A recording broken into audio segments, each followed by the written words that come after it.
We've spoken about this safer use model. There's certainly no safe way to use PEDs in the manner by which that we use them for the outcomes that we're going for.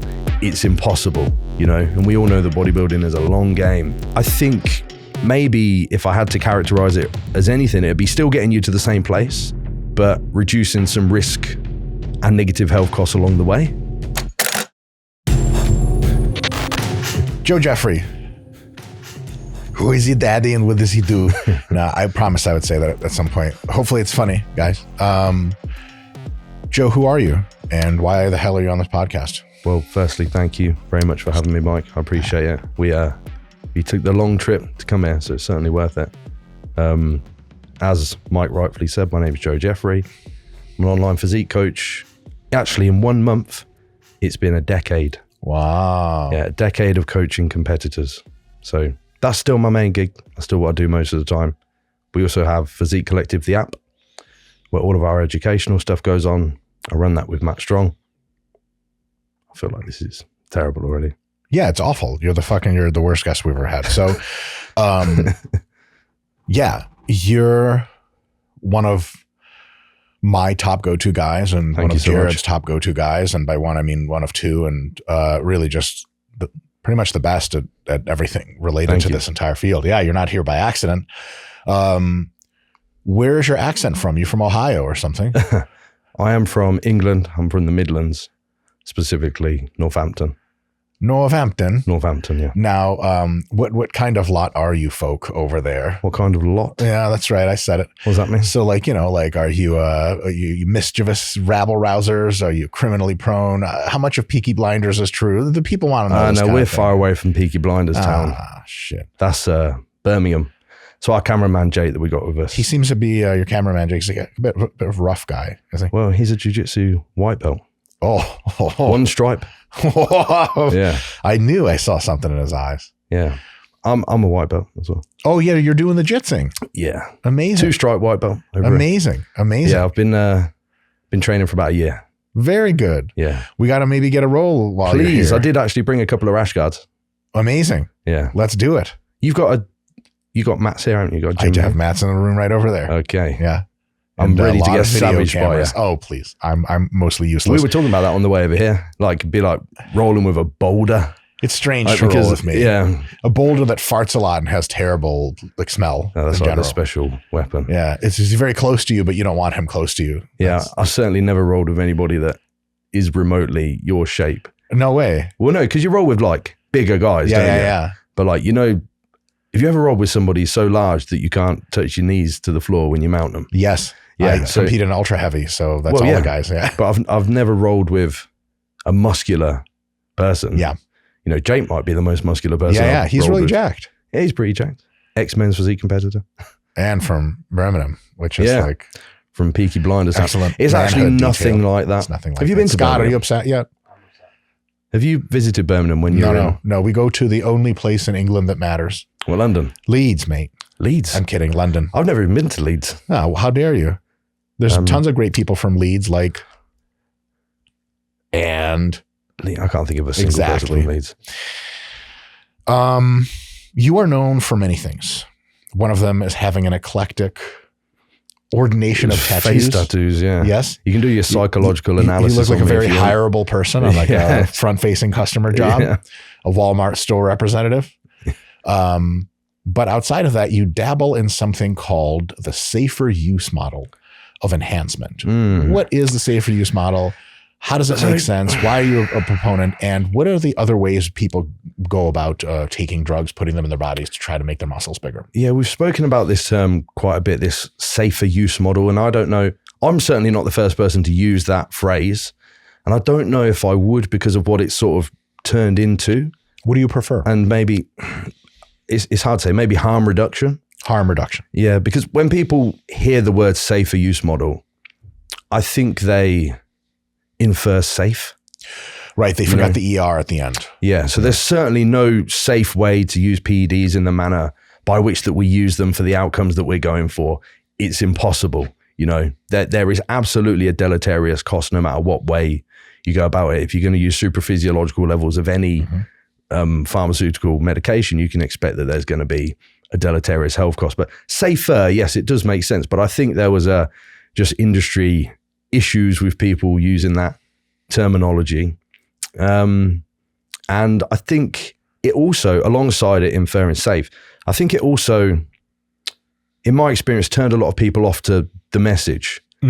Because we're outcomes driven before anything else. Getting jacked is the point. Yeah. And I think maybe if I had to characterize it as anything, it'd be still getting you to the same place that you're trying to get to, but reducing some risk and negative health costs along the way. Sure. You know, that rather than, I think people hear safer use model and they think, you know, maybe TRT dad. Right. Which might be like, you know, 300 milligrams which we'll talk a week. about later. Yeah. You know, that's not the only thing you guys do. No. Matt handles most of that kind of stuff. You know, if you look at my cohort of clients, they're all competitors. Yeah. The majority of them pros, people on national stage, Olympia stage, whatever stage. Sure.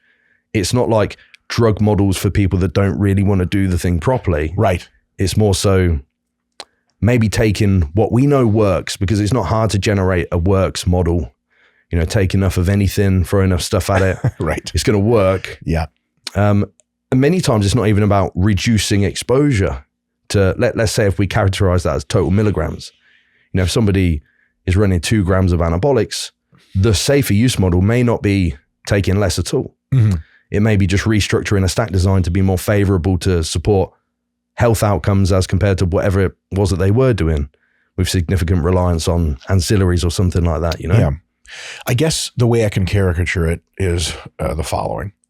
At any given total dose and thus total effect on your body of like steroid and other performance enhancing drug intake, we can arrange the drugs and choose the specific drugs to balance well with each other, such that even though the doses are the same and the outcome on the physique is very similar, some of these arrangements promote less of a degradation of psychological health and physical health, some substantially less, and some are even arrangeable in ways that are synergistic. And so you can actually take a little bit less total stuff and get the same results you would have with a bit more total stuff, but way less significant harm. And thus, not only is the harm better being lower just because you probably don't want to die or have really bad health really soon, but also because, and this is something I learned from a mentor of mine, Broderick Chavez, someone who does something similar to what you do, is it's not a trade-off of health versus performance. Health is the underpinning of performance. If you're truly in bad health, you can sort of forget about pushing performance. Absolutely. So is that a fair summarization of what sort of the goals are with your approach? Yeah, I think you summarized the sort of key indicators of what most people would see the safer use model as, or maybe what we would want to sort of quote unquote prescribe that people pay attention to, whether it be stack design of androgen use between specific amount of androstane, DHT derivatives, maybe 19 norandrogens, various metabolic pathways. So when I say metabolic pathways, you know, we're looking at more things than just the androgen receptor. Right. Growth hormone, insulin, maybe PPAR, maybe metformin, things like that. Because it seems, and to provide clarity on this, we don't know for sure because there's no good long-term data on polypharmacy using bodybuilders. You know, it seems from anecdote and just speaking mechanistically about the pharmacology that turning up a single dial aggressively appears to lead to, let's say for the same total net anabolism, for example, turning at one dial aggressively versus multiple dials modestly for the same total net anabolic outcome appears to lead to more favorable health outcomes for the same total protein accretion, you could say. Sure, for the same level of getting jacked. Yeah. On that note, what are your general approaches to steroid use? Types, dosages, and so on. Like, let's say someone comes up to you and they say, I'm willing to take 1 gram of gear total, 1,000 milligrams of steroids per week. Be they some combination of oral and injectable, be they any kind of steroid. And what I want to do, they say, is I just want to take the next XYZ 16 weeks or something to grow high quality muscle in a slight caloric surplus. just on the steroid side, because I'm going to re-ask this question on the ancillary side. Okay, cool, yeah. What are we talking about as a good first move for you? You know, obviously you check blood work, check responses, talk to the individual. We know all that. But just give us a real basic understanding of what that could look like. Because your answer could be like, gets 1,000 milligrams of DECA, see you in 16 weeks. Yeah, some people would say that. Some people would say that. And then maybe there's a more nuanced approach that has a little bit of testosterone in it, a bit of primo, why the primo, why the masteron, so on and so forth. So what is kind of an approach that if someone told you, hey, I'm using 1,000 total and here's how I'm doing it, you'd be like, oh, that actually makes plenty of sense, versus one that would just be like, why are you doing that? Right. So you said that they're already currently using that 1,000 milligrams. They're going to be using it soon, or they're already currently using it. They're currently using it. Yeah, no ramp required. Okay, no ramping. Cool. Yeah, so currently using, and they're like, hey, is this right? How would a correct guess on your understandings look for them? And what would be some really incorrect guesses at which you'd be like, you need to change all this around? Yeah, obviously for context, there probably would be some form of titration that would lead to that kind of dosing. And if they're going to sustain that, I would imagine that would be what we would call like a peak androgen exposure. Yes. Which is generally what you'd work up to over the course of a macro cycle. So we're talking purely stack design for this individual. If they did have some comprehensive history on what their tolerance to total testosterone was, that would be really useful. Sure. Let's say it's a gram. Let's say like they fuck with a gram. A gram of testosterone? A gram of overall androgens.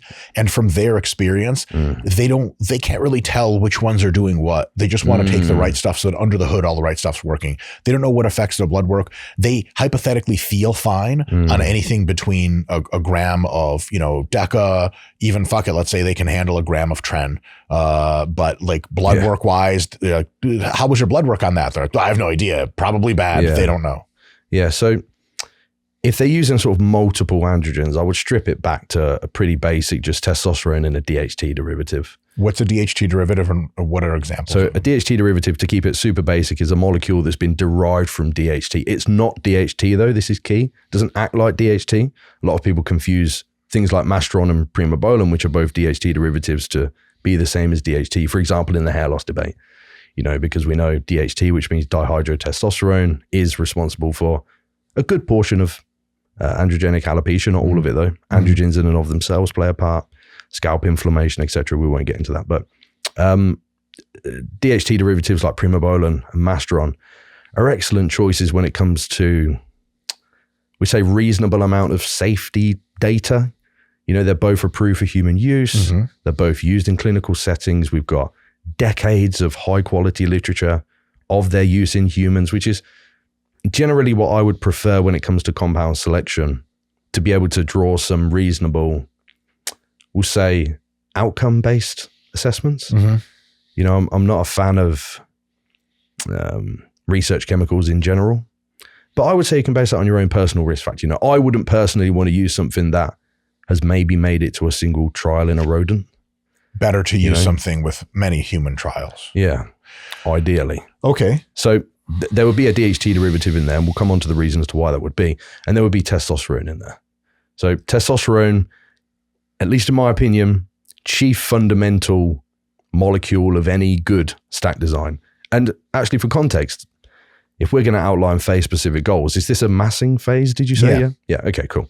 So testosterone for the resultant DHT and estradiol, extremely important for your health. Estradiol specifically extremely important for your physique and your performance as well. But massively important for your health. Estradiol is so important. And when I say estradiol, pretty much we're just talking about estrogen here, Yeah. The aromatization of testosterone into estrogen, but estrogen is fantastic. It's neuroprotective, cardioprotective, renal protective. A lot of the relevant toxic outcomes of androgens, estrogen can directly moderate. So we'd want estrogen as high as possible. And I'll put a caveat on this in the context of the overall stack design. So we're thinking about the androgen to estrogen ratio here, not only the total blood serum estradiol. So if we had this 1,000 milligrams, we'd really be saying we want as much of that to be testosterone as possible. And some portion of it, whatever is necessary to manage the androgen-estrogen ratio, to be filled up with that DHT derivative. What kind of signs would you see in someone that showed you, it's time to back up on the testosterone and time to throw in a DHT derivative that does not convert to estrogen at high levels. The most common one is like some onset of gyno. Nipple sensitivity, swelling, but blood pressure increases as well. Extracellular fluid retention is another one. Emotional issues, sleep disturbances are pretty standard. What kind of emotional issues does higher estrogen cause? Normally mood swings. Just having a lot of feelings. Well, it could be high emotion, high anxiety is a pretty typical high estrogen symptom, but it's also a high androgen symptom. So sure, it's hard to say what kind of neural disruption would have there. But mood swings in general, but it's normally gyno related in my opinion. Okay. But anyway, I'll just provide some context on that. So it's not simply about just letting your estrogen run wild, but everybody is going to have a biologically individual androgen to estrogen ratio that they work best at, and they vary wildly between individual. So it's really hard to say, and this is one of the problems when it comes to like putting things on social media. You can't say like, here's the best kind of stat design. Is like, God knows, because I've got clients that can absolutely tolerate a gram of testosterone, no DHT derivative, no problem, feel great, perform great. Other clients, 300 milligrams, and they'll need 700 milligrams of a DHT derivative. Yeah. But a key thing here as well, let's say this individual can tolerate 400 milligrams of testosterone in and of itself, in absence of a DHT derivative. When you start to walk in that DHT derivative, you are skewing the androgen-estrogen ratio. So you're putting more androgen in, you're not putting more estrogen in. That's obviously skewing that ratio. And also that DHT derivative is going to have some binding affinity for the aromatase enzyme. So you are also shifting down serum estradiol with the addition of a DHT derivative. Not just replacing it, but taking away some of what the testosterone that's left over is converting to. Right, yeah. So further skewing that androgen-estrogen ratio. So, and why this is key is if you're working up to that gram and you've got up to 400 milligrams of testosterone you can't tolerate anymore, and then let's say you add in 200 milligrams of masteron, to go further than you're now 600 total, it may be of benefit to reaccumulate the testosterone. Right. Yeah. Because otherwise your androgen part of the ratio would be really, really high. Estrogen is lower, and then you might be on the other end of you can't handle the high androgen, low estrogen type of thing. Yeah, it's quite common. Quite common you'll see people run like a TRT dose and then like 2 grams of masteron or 2 grams of Primo or something like that. Yeah. And it's not going to feel good. You're definitely not going to perform well. And it's not going to offer you the best outcomes for your health either. So keeping that balance is critical. So basically find out where within that gram you feel that you can get the most benefits from testosterone. Yeah. Fill the rest in with the DHT derivatives like Primo and Mast. Where do other drugs fall in line, and where do you see their role, or has their role been misunderstood? For example, DECA, nandrolone decanoate, NPP, a very related molecule, just a shorter ester. Yeah. EQ, equipoise, boldenone. Do you want to go through these one by one? No, just you can if you'd like, but basically just that smorgasbord of drugs that a lot of people take in addition to testosterone, and they say things like, well, Primo and Mast, they don't work as well. I don't feel them as much. Is there validity to what they're saying, or is there individual differences where people really prefer these drugs, or is it mostly a matter of like you're confusing the side effects for the main effect? That's definitely going to be one part of it. There's a hell of a lot that we could go through in there, but to cover that doesn't work as well, my general question would be, on what evidence are you basing that claim? Because all of the evidence that we've currently got, and we can use things like the Hirschberger model, which is pretty rubbish. You're using like the levator RNA of a rodent and these seminal vesicles, and they're not fantastic at tracking out anabolism. But even all the human data, there's various published pieces of data that I could provide as references if you want to put them on the podcast material or something, because we've got a big list on Physique Collective that's pretty cool. Sure. If you look at the protein accretion rates between the variety of molecules that have been approved for human clinical use, these are anabolic androgenic steroids, at reasonable dosages, it's always just about the same. There's not statistically significant difference. Sure. Where there is statistically significant difference is in things like maybe extracellular fluid retention, or impacts on glycogen synthase or creatine synthase, these kind of mineral retention impacts. But if you're talking pure contractile weight per milligram, all androgens seem to do around about the same thing. So they're getting you jacked under the hood, even though you may feel a little different, look a little different temporarily, a cosmetic effect. Yeah, when it comes to the impacts on the anabolic machinery like muscle protein synthesis, etc., primobolan, masteron, nandrolone, trenbolone, equipoise, boldenone, probably even things like DHB and trestolone. As far as we know, I'm not going to say for sure because a lot of those things haven't been used in human clinical settings at reasonable dosages. As far as we know, they all seem to do about the same thing. And in my experience as well, if you look at people that go through an off season and then a contest prep, let's say all of these people are doing different stack designs, everybody ends up gaining about the same amount year on year. There's no one that's astronomically far away other than what's just being driven by genetic abnormalities. If you take the same crop of genetic freaks at the top, they might all be doing a completely different stack design, and realistically it all does the same thing. In my opinion, you just want to pick the one that has the least negative cost to your health. Right. Because sustaining it, repeatability is the most critical thing in my experience. Like, how long can you actually tolerate this degree of like anabolism? Because it's X milligrams over Y time, and we all know that bodybuilding is a long game. Years, decades in many cases. It's being able to sustain, in many cases, the multiple grams of exposure. So basically, if you can run like DECA for 4 weeks and then you just feel like you're going to explode because of the, like the water retention, it's not a thing that you would want to use at that dose for longer or try to, because like, look, there are more sustainable things. And another thing I ask with these molecules is, what's the relevant benefit? If we look at nandrolone as a molecule, what does that offer us that's unique over something that we know is very well tolerated, like primobolan? What is novel about So some guys nandrolone? will say like it helps with their joints. What do you say to that? Do you know what? There's quite an interesting one. Now, there is some survey-based data to support that. There was a survey of men on TRT that were given nandrolone alongside their TRT, and they rated their joint soreness as less, so it was an improvement. But was that the nandrolone, or was it the more total milligrams that they were taking? It probably does have some effect on the joints. It might be via the glucocorticoid receptor, it seems. But there's a lot of places I'd want to visit for joint relief before nandrolone. Sure. I'd probably want to figure out why they had joint issues in the first place. No, I'm kidding. Why would you do that?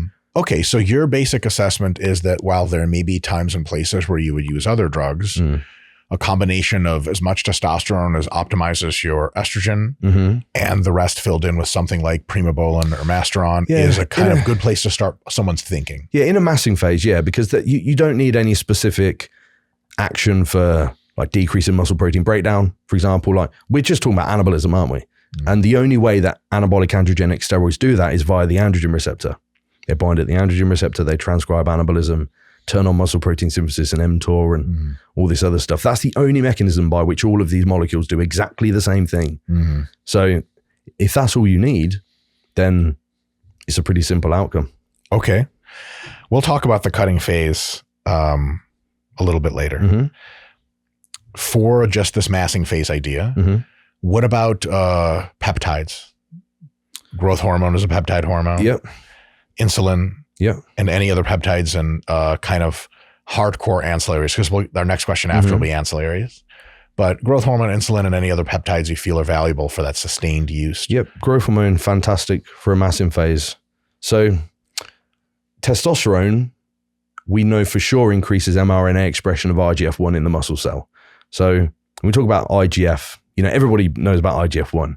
You say like, this supplement increases IGF-1. We know that IGF-1 is a good thing, but there's more than one type of IGF-1. You would have this endocrine IGF-1, systemic IGF-1 that would be kicked out hepatically by the liver. Then also autocrine and paracrine IGF-1, which would be like inside or around the cell, like the muscle cell. Like MGF, right? Yes, yeah, exactly. Yeah, mechanogrowth factor. So we know that testosterone increases expression of that localized IGF-1 in the muscle cell. So then when we can use something like growth hormone to shift up IGF availability, there's going to be a 1 + 1 = 3 impact on the anabolism produced. So there is a synergistic effect. There is only a synergistic effect. And what I mean by that is if you look at studies that use high dose growth hormone, like growth hormone deficiency, you won't see a single study where new muscle is added. You see lean body mass, because of water weight, fluid. Yeah. You will not find a single study on growth hormone, and they're using doses 16 units a day, 32 units a day. 32 units Crazy a day stuff. of farm grade is unfathomable. Yeah, you'd sleep well. Forever. Yeah.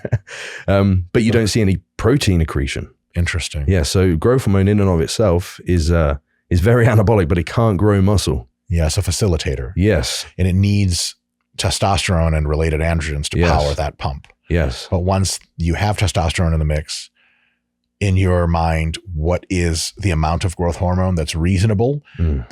Roughly translate to that gram a week of total androgen exposure. 4 to 6 units is a pretty 4 to 6 sort of units, modest pharmaceutical dose. grade. Yeah. That's a business dose in your mind, like a dose that'll accomplish something. That's a dose, I would say, well, it's going to be effective. And it's, if you're using a gram of anabolics, I think 4 to 6 units of growth hormone is a fair, moderate dose. Okay. Growth hormone is an interesting one. It seems to have the steepest inverted. I'm talking purely anecdotally here. This is just from coaching experiences. Well, this is not research based. But, look, research based, we can just have OpenAI's research engine do that for us. It doesn't have any real world experience. You have all of it. So tell us about your real world stuff. It seems to have the steepest inverted U out of any molecule. And when I say inverted U, I'm talking about like dose response where inverted V. It does, pretty much. It does a hell of a lot and then it comes back down pretty damn quickly. Comes back down, mean like the side effects get too crazy? Yeah. Yeah. The negative outcomes far outweigh, the insulin resistance, the excessive lethargy, the extracellular fluid. I mean, the blood glucose is a real issue with growth hormone. And people end up, this is a separate topic entirely, but people end up kind of chasing their tail with basal insulin use to almost falsely push down their blood glucose and ending up hyperinsulinemic and, all this kind of stuff. But quite honestly, a lot of my clients that are pros will live in the kind of 3 to 6 unit range. Maybe people that are a little bit more quote unquote anabolically resistant, we might use 8 to 10 at the most. Okay. But in my experience, you get north of 10, even people that don't have the kind of greatest response see a negative return on investment. And anecdotally, the more people that I talk to that have pushed further beyond that is where I end up coming back towards that sort of 10 units at the most as well. Okay. But the anabolism is one thing, but the anti-lipogenesis that growth hormone offers is probably its biggest reward in a massing phase. It's just from folks I've heard describe this, it's just more difficult to gain fat than you might expect. Yeah. Because I think if you were going to have like the perfect stack design for a massive phase, you'd have like anabolism, anti-lipogenesis, and then maybe periods of lipolysis. Yeah. So if you could structure this so that anytime you ate food, it was like partitioned into the muscle cell. Right. And like adipocytes were so insulin resistant, which growth hormone does interestingly, people do talk down on the insulin resistance of growth hormone, but that's specific to an adipocyte, and it's very good to have insulin resistant adipocytes. Right. Because then the fat cells don't get fed as much. They just kind of stick around. Yeah, exactly. Yeah. Interesting. Okay. So that's growth hormone. What is your position on insulin? What does it do for us? Why do we want to take it in conjunction with androgens and growth hormone? A lot of people say, well, I don't really mess with insulin. Do they have a valid point? Are they missing out? Talk us through that. Well, incredibly useful in a massing phase. I would say I use insulin more as a prophylactic health tool than anything else, which might sound strange to some people, but it is very safe, and I'll get shot down for that. But I mean, if we're ranking safe in terms of the proximity of the effective dose to the LD50, especially basal insulins like LD50 is at that dose, you expect half of all people taking it to die. Yeah, right. Okay. Yeah, so the LD50 of Lantus insulin is 1,000 units. That's multiple pens at the same time. It's over 3 pence, and it's interesting if you ever One want to last wild ride. Yeah. Well, a lot of people do try to kill themselves with insulin and fail. There's a lot of case studies on PubMed of people that have tried to commit suicide with insulin and can't. Show up hungry. Yeah. I mean, it's not to say that look, if you pin a load of insulin, you'll go hypo and you'll pass out and you might have a seizure or something. Yeah. You might do, but your pancreas will kick out glucagon. Yes. And your blood glucose will come back up and it's unlikely you're going to croak. Yeah. It's one of those scare tactics from the 80s that because hypothetically it could kill you in an acute dose. I think that got a lot of spread. I don't know any bodybuilder that ever died of acute insulin exposure. I've not heard of anybody. And I've known plenty of guys that die from all kinds of other shit. Yeah. Diuretics have a long line of deaths behind them. Yeah. Insulin so far, maybe very few, maybe zero. Yeah. And I mean, the thing with androgens is they'll kill you, but they'll kill you very slowly. Yeah. And in a way that you might not automatically blame. Right. So do cigarettes. I haven't stopped smoking yet. But anyway, back to insulin. Yeah. So it's not going to have robust impacts on things like muscle protein synthesis. So, it's not going to be something that drives protein accrual like androgens or secondarily growth hormone will, but it will assist in things like nutrient partitioning and intracellular volume of glycogen and intramuscular triglycerides and sodium retention and things like that, which can help you train it. It'll certainly make you look better whilst you're doing it. You look real puffy in the muscles. Yeah, so intramuscular fullness will be great. But in terms of like an actual long-term physique benefit, it's not going to offer you that much. But in the presence of high androgens and high caloric load and high growth hormone, it is going to allow you to control your blood glucose to some degree, but you have to be careful with that. That can be a double-edged sword. Insulin can both improve insulin sensitivity and destroy it. At first improve it and then destroy it. Yeah. So back to that kind of inverted U. If you're just taking more insulin over time to account for the blood glucose increase and you're ending up hyperinsulinemic, then that's going to be a problem. And if anybody wants to know how to monitor this, blood glucose isn't a good way. Just acute blood glucose readings, you're taking 100 units of Lantus and doing your blood glucose like, yes, it's 4.5, or I don't know what that is in American money, 60 milligrams or something. But there's a marker you can get, and I think Quest do it over here. I think Life Extension do it over here as well, called HOMA-IR, HOMA-IR, homeostatic model of assessment of insulin resistance. So that will give you both your blood glucose and your insulin. Wow. Because you need to see both sides of the coin to see what's going on with insulin resistance. Excellent. You can have, No. One more point. If you're somebody that's got really high blood glucose, you might be stressing about it. The stress might be one of the reasons. Go and get your insulin checked, because it might be that you got really low blood insulin. And you put that into a HOMA-IR and you're actually very insulin sensitive, sorry. And interesting. Okay. And then what does your insulin dosing protocol seem like in most cases? So I try to stick to like the quote unquote therapeutic dosing guidelines of things like a basal insulin. So I would use a basal insulin more for like what we spoke about, taking a bit of stress off of the beta cells, off the pancreas. And that would be 10 to 20 units, maybe 30 if these people are under extreme caloric load. Of what's it called? Insulin glargine. Glargine. I don't glargine. know. I read it glargine. I don't know if I've ever heard anyone say it. It sounds like an alien or something. Yeah. But basically Lantus is the most commonly known brand name. Yeah, and you'll see Tresiba used sometimes and things like that. But Lantus is the most common. And this is an insulin that acts over 12 to 24 hour cycle. Doesn't give you crazy high spikes. Doesn't give you rebound hypoglycemia. No, it's basically a flat line over 24 hours. There is a slight peak. It looks about a 90-minute mark, but it's basically flat lined. Sure. You don't need to be under high carbohydrate load to use it or anything like that. There's people that use Lantus on a keto diet and regulate their blood glucose perfectly normally. Yeah.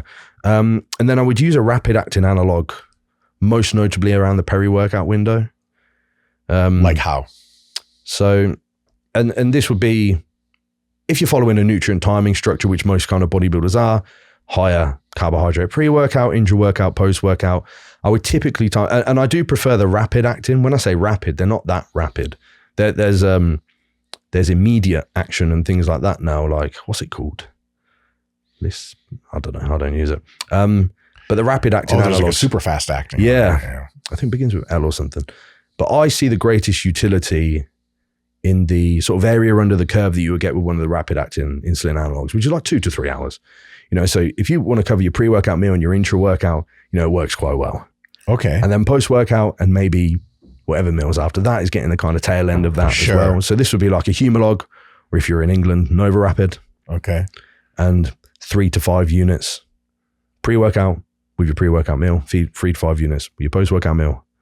Works quite well. And I can't say, this many carbohydrates to this many units of insulin, because it's going to completely depend on your own individual metabolism of the drug and carbohydrates and whatnot. So it's going to have to be something that you experiment with, and you're not trying to remove your pancreas from doing any work, because the pancreas it's not a negative feedback inhibitory system like the HPG axis is, for example.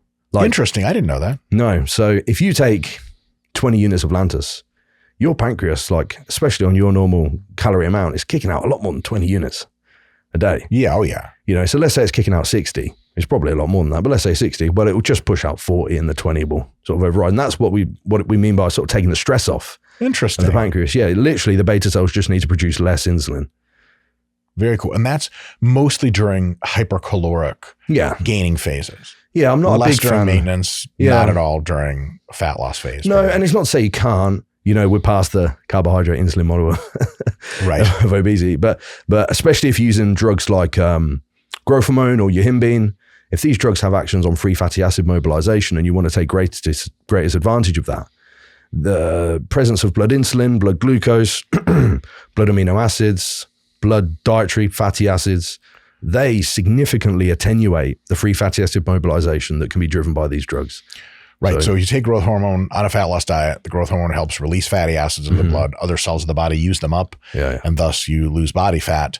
But if you present insulin during that time, then you might not have any different change in how much you weigh total, but you'll keep more of your fat and you'll potentially gain less muscle because of the fact that you're not using the growth hormone for its fat loss benefits. Yeah, you'll certainly lose out on a good portion of the free fatty acid mobilization. But you know, that's more to say for a basal insulin. You know, if you've got something running 24 hours, there's nothing wrong with using growth hormone in the morning to push this like heavy lipolysis. And then if you want this insulin around peri-workout, that's fine. But, you know, remember, it's not offering any kind of muscle protein synthetic benefit. Sure. And I find the appetite drive it provides to be not useful in a deficit. Yeah, you know? for sure. Yeah. Going hypo on insulin during a deficit. Yeah, you can't eat anymore. I gotta fix this. Yeah. What do you think about growth hormone timing? A lot of people say there's a lot behind it. A lot of people say that it's not a big deal. Some people say, look, the traditional nightly is really what drives it the best. What do you think? I think this is quite a tricky one that we can postulate on. You know, we can like mechanistically masturbate on it, and that's things my like favorite kind of favorite kind of mechanistic stuff. So, well, here's a theory that I'll postulate, and I think the person that's probably postulated on this the most, and I'd like to give credit to, is somebody called Chester Rockwell, who's, I imagine, a name nobody watching this has heard. He was, have you heard of Chester Rockwell? See, he was one of the greatest evidence-based PED educators ever. And he was an anonymous poster on a private forum called blastandcruise.net. Wow. Yeah. And this is about minimum 10 years ago now. But he's written articles on growth hormone that were referenced in the hundreds of citations. That's awesome. You know, yeah, he's but one of the points in there was regarding the potential of endocrine, so systemic IGF-1, to be a negative feedback regulator of local IGF-1. So why is that important when it comes to the timing? Because we know there's a dose response of systemic IGF-1 that's going to be kicked out from any bolus dose of growth hormone. So if I inject 3 units of growth hormone versus 6, the 6 units obviously is going to push out more systemic IGF-1 per bolus. Now that could be problematic if, in fact, as is presented by Chester, and it seems like the evidence agrees with this. Actually, before we get to that fundamental knowledge, the IGF-1 that is at least the most responsible for hypertrophy is local IGF-1, more so than that systemic IGF-1. Right. We don't know the complete ins and outs of this yet. I know Dr. Scott Stevenson recently wrote an article on IGF-1 where he was again postulating that potentially this systemic IGF-1 has more of an impact than we thought initially. But look, the large amount of the work, the lion's share of the work is being driven by that local. And if systemic is a negative feedback regulator of the local, then we want to keep that as low as possible, which means that we want the bolus of growth hormone that we present at any one time to be as low as possible. So that would mean the timing consideration would be, if we've got X amount to get in a day, we at least want to make each bolus as small as possible. So that's like a lot of jargon to say. Basically, I probably wouldn't do 1 shot per day if you're using large amounts of growth hormone, because that bolus dose will likely present a peak of systemic IGF-1 that will have negative impacts on local IGF-1. So let's say using 6 units, you might want to do 3 and 3. 3 and 3. Yeah. 4 units, 2 and 2, or are we splitting the... Okay. I mean, I would say like whatever doesn't burden you. And I'm talking specifically about hypertrophy here, because timing is less important with hypertrophy. This would be like the one consideration. Yeah. I would say for hypertrophy. But for fat loss, it could be a timing issue. Yeah, because we've got the decay rate of the free fatty acid mobilization to pay attention to. So when you look at the rate of free fatty acid mobilization from a single bolus dose of growth hormone, it peaks quite late. It looks like 4 to 5 hours on average. So, and most people are sort of waking up in the morning and performing some form of non-glucose intensive work, which is going to mobilize fatty acids, like going out for a walk or low intensity cardio, whatever it may be. That's at least what you should do if you want to maximize free fatty acid mobilization. So, you know, it's hard to say, well, pin it 4 hours beforehand. Like, I'll have to get up in the night. Yeah. I mean, you can get up in the middle of the night. I used to do that. Yeah. If you wake up in the middle of the night anyway, I think that's fine. But I certainly wouldn't set an alarm to do it and sacrifice sleep quality. Yeah, sleep quality is kind of the king on that one, huh? Yeah. But pre-bed, I'll say, pre-bed is absolutely fine. You're still going to have significantly supraphysiological levels of free fatty acid mobilization by the time that you wake up. Sure. Which is good. Yeah. I could talk about dosing on fat loss, actually. That's quite interesting. Yes. Yeah, because luckily for us, we actually do have high quality data on what kind of dose of growth hormone maximizes free fatty acid mobilization. And it's a lot lower than most people would think. Although that is only one mechanism by which fat loss can occur. Sure. I won't go too far ahead. But so a single bolus dose, this study was intravenous, but I did do a bit of work on the Physique Collective forum where we mapped it over to the equivalent subcutaneous dose.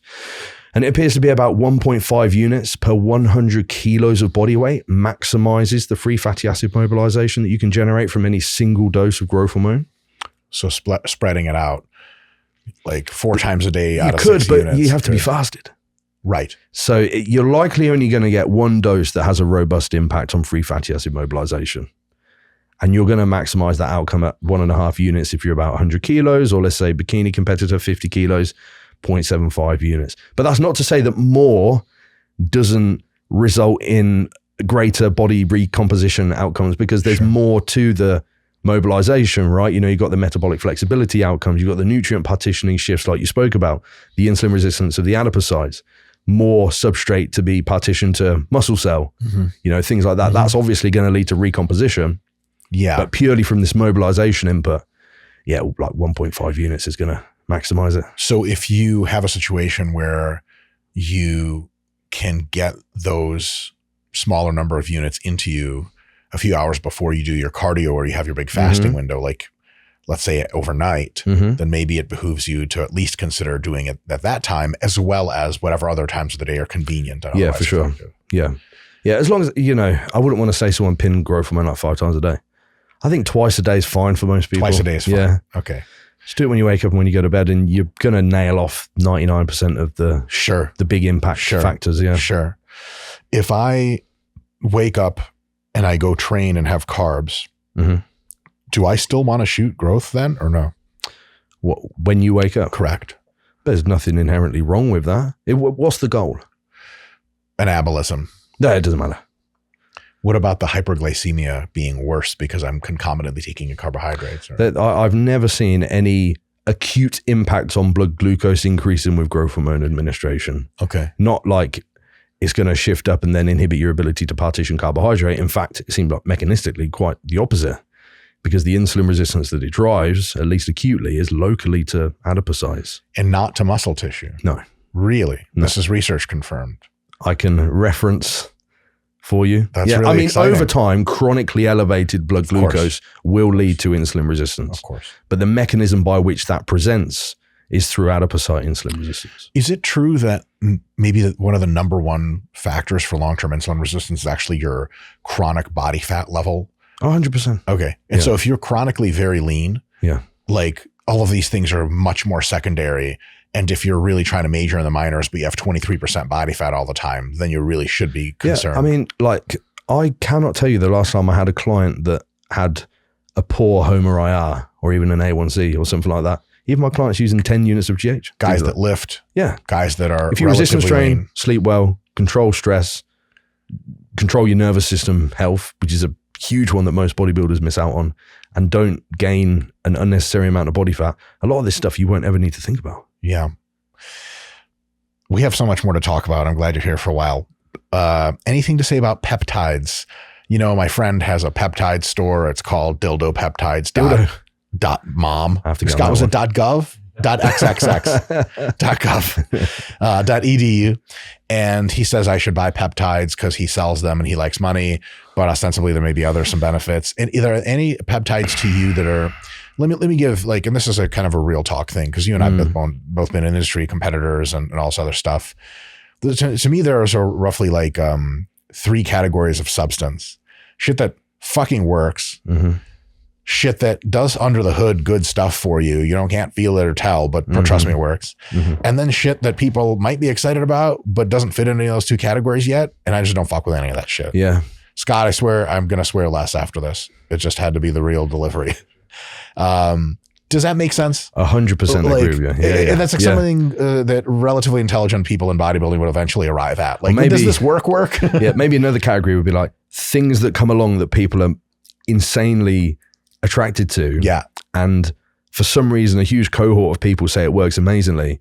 And then somehow it just disappears. Because it never did. Yeah, because the placebo. So it's always in category 3. You have to ascend to category 1 or 2, or you forever stay in 3 if some combination of for sure doesn't work.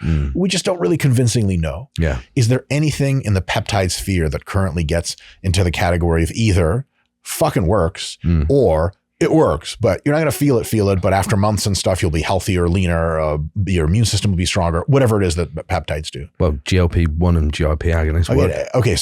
So basically drugs like Ozempic, tirzepatide, retatrutide. Yeah, incredible. Which, by the way, there's I know of folks who are using retatrutide already because it turns out the chemists can make it as soon as it's published and you don't have to wait for the big companies to make it. Miraculous effects. The next generation. Yeah. Unreal. As my favorite review article on retatrutide is literally called, this is the title of the article in the formal journal, Unleashing the Power of Retatrutide. I got chills when I read that. I was like, here, let's go. So, okay, those are for sure legit, right? And we could just do a whole other podcast about those. I want to, real quick, what are the benefits for folks?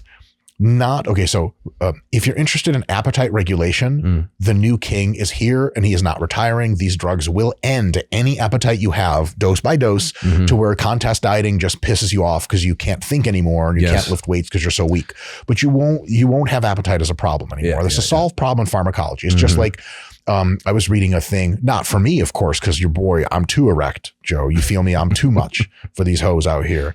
But I was reading for someone else about like erectile dysfunction. And it basically it was a medical journal that said the following, like erectile dysfunction is no longer a problem that is intractable to pharmacology. Like you will just fix it. It doesn't, we'll get blood in there. Don't you worry about it. Enough Cialis and Viagra, you're golden. It doesn't really, if you're still alive, we got you.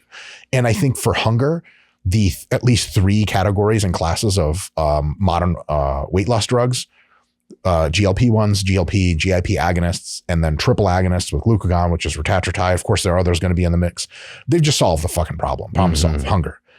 But it's not the only thing they're good at. What are the other things that folks who are taking gear and wanting their ultimate physique should think about introducing these at low doses into their cycles? What, GLP-1 agonists? Not just GLPs, but GLPs, GIPs, and the impacts on the entire category of drugs. Yeah, so the impacts on insulin sensitivity and what they do to baseline insulin is pretty incredible. So they make your insulin sensitivity go up, but they also help you secrete more insulin, which is odd, counterintuitive, but actually works and will arguably make you even more anti-catabolic and at the same time more likely to encourage anabolism, which is like baffling. Yeah, but I'd be interested to know like to what magnitude that effect is if we could have a study on. So that we'd probably never get that, because although they have probably billions of dollars in their funding, it's not going to go for hypertrophy. It goes for like, can we make like fat people less fat, which is absolutely by a society scale the most important. I found something just as a sort of offshoot anecdote here. One of the most interesting things for me with the use of GLP-1 agonists and GIPs more so now in my competitive clients is the impacts that they have on not hunger, because that's an expectation. We all know that they're going to completely attenuate hunger and like ablate hunger. Is the impact it has on the remove from mouse brain with a little blowtorch. It's the psychological impacts. Aren't those wild? Tell us about your experience with them with your clients. Well, I'm not sure if this is by direct mechanism, because I know that there is some sort of tertiary research on addictive addiction outcomes with the use of GLP-1 agonists and things like this that are quite interesting. But my sort of pet hypothesis here is turning down the food noise is almost like shifting down sympathetic drive. You know, because you know what it's like when you're super hungry, you smell something you want to eat. You can't sleep. It's stimulating. It's nerve-wracking. Yeah. It's like a shift up in cortisol, a shift up in adrenaline. You know, you feel it. Dude, if you're having a good day on prep and you drive by a McDonald's that's got the fumes coming out and that shit hits you wrong, you're just like, what the hell am I doing with my life? In England, we don't have that problem. Whoa, you guys don't smell that good. You don't have an obesity problem in England either. Well, actually, I think we're ahead of you. I know. Yeah. Scott, can you believe it? Scott, I'm going to say something I rarely say on this channel, but this is a matter of war. Release the bald eagles. Release them. Joe, let me fill you in what's going to happen. Okay. These bald eagles are going to fly in formation, as they always do, from the continental United States all the way across the Atlantic Ocean. No mid-air refueling required. And they're going to attack the British Kingdom, but attack in a very specific way. So not the totality, hopefully. No. They're going to, with their beaks and claws, pull body fat off of very overfat UK citizens and summarily reducing their BMI and return it to its rightful home. They're not eating it. That's right, Joe. They're saving it up. And like bloated fat American eagles, they flutter their wings back another 6,000 nautical miles and then deposit said fat into, where are we going with this? The food system or just into the mouths of waiting Americans? Into waiting Mississippians and Texans. And they get baby bird it and then they're fatter again and then America wins again. Because we've had it, right? Scott, American number 2. How does that feel to you to hear? Americans. I don't know. It's not going to be number 2 in terms of like population average, is it? I think it's just rate of. You guys haven't beat us on morbid obesity because only like the Pacific Islanders have done that. They're undefeated. But you guys have currently beat us on overweightness. Yeah. And it's a very, very British thing too, because you guys aren't like the fattest, but like just over the line of fat. You're like, well, I'm not quite fat, am I? Just a bit overweight. And like, that's exactly you guys. You have the most of those people recreationally. An amalgamation of accents that leads to, as you earlier said in our friendship. Joe and I were hanging out once and he's like, Mike, tell me, why does every American's impersonation of a British accent basically like a chimney sweep 4-year-old kid from the 1920s? And my instant response was, that's what you people are. And I remember he had no response back to me, Mr. Clever man. Yeah. Like, well, I did grow up as a chimney sweep. I guess we all sort of do. You go through early English childhood as first everyone's a chimney sweep. Then everyone goes to Hogwarts. Their summers are spent in Lord of the Rings land. And then you come back. And when you're like 16, 17, you get thrown over to Birmingham where you're slicing people's faces with razor blades for a while. Yeah. Scott, what happens after that? You're somebody's like a cab driver. You end up in Dr. Mike's cellar doing the podcast. Just a Lori. He corrected me. Yes. This is, by the way, just verbal stream of thought insanity. And I promise you, I'm not okay. I've never been okay. The food noise reduction. Yeah. Sorry. Let me get back to that. Yes. So it's like, you know, what I was mentioning earlier, the nervous system shift. I actually, this is a completely separate topic, not to verbal thought diarrhea. Like this is what this podcast is all about. I have to say the most robust shifts in physique outcomes and experience and enjoyment of doing the thing that I ever see with any client is within the schema of nervous system regulation, which sounds a little bit holistic, but you know, I'm not going down that road. You know, like hippie bitches could get it though. They fucking maybe, flowy dresses and shit. Yeah. Scott, no, yes, hippie girls, summer dress only. Summer dress, no dreadlocks. Don't. Oh, that boo. No, dreadlocks are dope. You know, but we all know the impact of like stress reduction. Yes, you know, and theoretically, Joe, I want you to rant on this because theoretically, everyone's like, it's a thing you see. And it's similar to now people are paying attention to their sleep. Right now, a lot of people are like watching Huberman, their sleep's important. Back in the early 2000s and every time before then, kind of executive CEO types, man, say I'm trying to be successful, say, and they want to body hack and hack their way to success. They knew for a while, okay, I got to eat better. Everyone knew that. Oh, I got to lift or something. Everyone knows I got to run, whatever. And then when people said like sleep, they were like, sleep. And it's a thing you knew you were supposed to be doing, but you really weren't doing it. Oh, well, it was, you know, another big project and up with the guys and another 4 hours of sleep, but that's how it is. And cheers. And you just drink, brunch, whatever. Nowadays, people are like, no. Sleep's the real deal. You know, Brian Johnson, Mr. Vampire Man, he's great. He's like, sleep will fuck you up. He's 100% correct. More people are waking up to that. Stress is today, in my hypothesis here, what sleep was 20 years ago. Everyone knows they're supposed to be managing it better, but I got kids to feed, man. My baby's just crying out here. I can't de-stress. I'm like, I'm de-stress. I kick my kids out, quit my job. Yeah. But stress and bodybuilding, people know I got to de-stress, right? Yeah. We got people that like Jared Feather. He knows stress fucks you up, but he's got like 8 jobs. Yeah. And he travels to everyone else's contests and sleeps on people's couches. And so he does literally sleep on everyone's couch. Yeah. When he came to stay with me, I gave him a whole bedroom. Chance had done the bed up for him. He said, no, I'll sleep on a couch. Yeah. So, bro, come on, sleep on a bed. Jared's used to a much worse upbringing than a couch. It's a giant empty shell of a humanoid-sized cockroach is where Jared grew up. But the stress thing is that thing. And I suspect in a few years, the rest of us will be like, fuck, I really should have been paying more attention to my stress. Can you talk us through that? How that affects physiques, how the GLP-1s help, everything else you have. This is huge. Yeah. Well, I'll come on to the GLP-1s then. So essentially what we're talking about here is the easiest way to describe this is the relationship between the 2 branches of the autonomic nervous system. So how much sympathetic tone are you driving? So that would be your fight, flight, freeze versus how much parasympathetic tone are you expressing per 24-hour basis. And parasympathetic is recovery, sleep, chill vibes, post-eating, that kind of thing. And you do see other, like Dr. Stephen Porges, polyvagal theory stuff, they can delineate these branches even further into like dorsal and vagal and things like that. But I don't think you need to sort of robustly understand that kind of stuff. So in essence, a lot of what bodybuilders, physique athletes, whatever do is sympathetically driving, and training. Yeah. Inconvenience of having a diet like a weirdo. Stimulant use. No, they don't do that. Hella stimulant use. Crazy stimulant use. Yep. And then sleep disruption from underfeeding, just underfeeding in general. Yes. Expenditure being high. People will do a hypocaloric diet for a contest or even just normal. And they will be like, yeah, sleep shit, but that's to be expected. And I'm always like, but if we fix that, your results would cocoon into way better outcomes. It's not just like a thing, right? It's a thing you brush aside. Sleep's a big deal.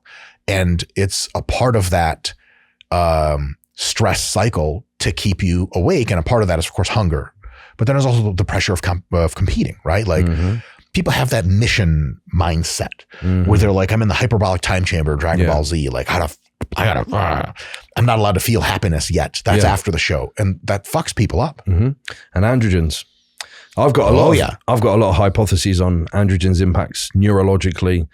There's not a lot that we know, but we can sort of get some hypotheses from some rodent models and cell line data and things like that. What seems to happen is that there's some kind of downregulation or desensitization to GABA, probably dopamine as well, and then an increase in glutamate, an increase in excitatory neurotransmission. Yeah, when I'm on a lot of gear, I just feel like, yes, precisely, all the time. And you can't rest. No. So this is very sympathetic. It's a totally different kind of rest. It's a false rest. Yeah. You're rested, but you're never really rested. Right.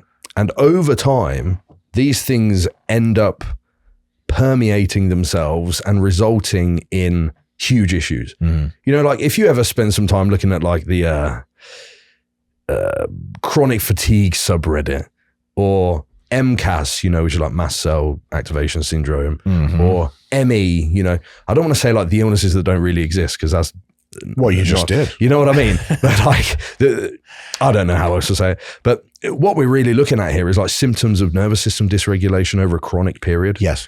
Excessive sympathetic tone that accumulates stress chronically and leads to shit falling apart, really. Yeah. Psychologically, physiologically. And I've seen so many bodybuilders end up there over time. I was there for a year and a half. Yeah. And it's extremely hard to get yourself out of.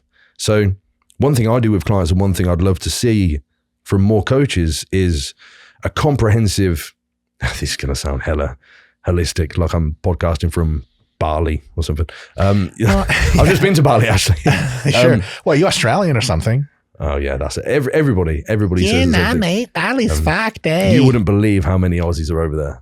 Places I would. Every single Aussie I've ever talked to, they're like, I can't meet this week. I'm in Bali, but I'll be back next year. All right. It was like an hour and a half away. Yeah, if they're spoiled. It is a beautiful place. They're Mexico. Yeah. Have you been? No, I don't like food poisoning that lasts for 3 days straight and almost kills me in a Bali hospital center. Jazz did get Bali belly. Scott, you like that? Everyone has a story. As soon as they're like, why haven't a Bali? I'm like, oh yeah, well, one friend almost died by like opening up one corner of his mouth in the shower and getting one drop of water. And they're like, oh yeah, no, I had a guy. I had a mate die like that. And I'm like, I'm sorry, what? I ended up in the hospital for 3 days in Thailand. You know what's funny? The person referenced in my mind who I told that story was about wasn't even you. It was another person who did the same thing in Bali. Like, whatever, you get a little tummy bug for 12 hours, whatever. You go back with your mates, more beers, they'll fix the problem. 3 days, man. You start doing like, is this hospital room in Thailand the last thing I'm going to see? Yeah. I lost something like, I think it was 32 pounds. Yeah, I know. My mate had to pick me up from the airport and I got off the plane. He looked at me and went, what happened to you? I had a lot of fun, man. Like a skull. those lady boys really take it out of you, you know? Anyway, I'd like to see more coaches building in a comprehensive, we'll say like nervous system regulation protocol. Sure. And you know, the things with bodybuilders, they're so goal orientated, aren't they? It's like, I've got clients that I could say to like eat sand and it'd be okay. Yes. Or like, make it harder for me, coach. Yeah. So if I say you have to do this breath work every day or something, or we got super convenient things like there's an app called State right now, which is an app about self-regulated breathing. Sure. And I did a big carousel post on Instagram the other day. There was something like 40 references on there on what happens to your neurochemistry when you do these self-regulated breathing practices. You see a shift up in GABA, a shift up in dopamine, push down in cortisol, push down in norepinephrine, you know, direct opposite indication of what this sympathetic tone impact is going to be doing to you. And it's going to allow you to recover from training better, sleep better, improve your digestion, decrease appetite, improve your experience of doing the thing in the first place. Sure. Which is, I think, this is a completely separate topic, but I think the lack of mindfulness in bodybuilding is like such a problem because most people wish every day away. You know, it's a weird thing to be fully invested in something and to just wishing it ends really soon. Everything you do is a means to an end. And then you get to the end and it isn't what you even wanted it to be anyway. Yeah. And even if you wanted it to be exactly what it is and it's miraculous and glorious, like, well, you did piss away 2 years for that thing. Yeah. And then the next day comes and it's finished. Yeah. Yeah. You can only coast on the rainbows for so long. Yeah. So GLP, GIP, to get back to that, they can reduce food noise substantially. Yeah. Right. Which I find is quite a knockdown of sympathetic tone. And then it makes for a more relaxed, calm individual who's happy to eat whatever they're eating. It's no problem. Yeah. And they can just get on with their day. Yeah. And talking about the mindfulness thing again, you can't be mindful of experiencing a given moment. You know, if I was starving hungry and 2% body fat and I was sat here talking to you, my full attention wouldn't be on what you're saying to me or your head turning or hearing your voice or whatever. It would only be on that next meal. Yeah. You know? Yeah. It's a real animal in an electrified cage type of feeling. Yeah. And that is actually like one of the most brutal models for inducing stress in animals. It's just like shock them periodically and don't let them sleep. Their stress gets as high as possible. And in a few days they die. If you're always tightroping between like, when am I going to get my next meal? You ever see the bodybuilders do like that eye thing? They look around, like look around the room kind of thing. Like, are you good? Like, no, I'm not good. God damn it. I don't want to be here anymore. Yeah. And so if you can tune that down, you end up being more parasympathetic dominant. You get more recovery, more relaxation, and better. And in my view, another Broderick shout out, Broderick said basically sort of something like stress is the great killer of physiques. Absolutely. And I talked to you and you're like, absolutely. And I was like, oh, God damn it, Jared and I are doing something wrong. And it's so easy to forget that. And it's so easy to fall in love with the notion of, you know, I'm like Sisyphus and I'm pushing the fucking stone. I don't care about anything else. I want the stress. I can handle more stress than other people and I'm going to prove it. But it turns out that the people that do the best in bodybuilding are folks that either genetically and naturally or through some unlock revelation are people that like get whatever work they need done through the day, which isn't much. And mostly just after training, play PlayStation a lot, eat their meals and go to sleep. Yeah. And that's it. Well, it's interesting you mentioned like Sisyphus because I find when people lose themselves in bodybuilding, which is easily done if you don't regulate your nervous system well, you end up stuck in a loop of only doing Sisyphean tasks, you know, doing things that actually have no end, like prepping your next meals and then you got to go and train and then your cardio and then the next day the same thing again. Well, if you're so permanently, chronically stressed about the next thing to do, you don't actually get to experience the thing of doing anything else outside of that. Sure. And you do literally force yourself to live like Sisyphus. Sure. Because how many bodybuilders have we seen that do this and end up hating it? but you don't hear from them much. Yeah, precisely. People don't almost ever post on Instagram, hey guys, update on why I left bodybuilding a year ago. Now it's just all dog pics and pics of me and my wife and my kids. Yeah. But I used to love bodybuilding. I don't anymore. Nobody likes to say stuff like that. Yeah. And you end up only hearing from the survivors, huge survivorship bias. And a lot of times the posts that do the best for bodybuilders are ones in which they lean into their aggressive world dominator side, that sympathetic fight or flight side of like, you got to take every day as a gift and you got to just crush every day. When people are like, you got a comp coming up? I'm like, yeah, they're like, kill it. I'm like, I'm not killing anyone at a bodybuilding competition, sir. It's dancing, mostly nude dancing with only men, by the way, the opposite of anything to do with killing or minefields or anything like that. Yeah. But when bodybuilders say like, hey man, just another day of prep, got my workout done. It was great. I loved it. And now I'm just like eating and relaxing with the family until this evening when I do a little cardio and then I go to sleep. Nobody wants to hear that shit. They want to hear war and fire. And so bodybuilders realize that's what they want to hear. They get more likes. They start talking about that other shit more, even if their war and fire happens for 5 seconds before each top set and at no other time during the day. But that really is the unlock, isn't it?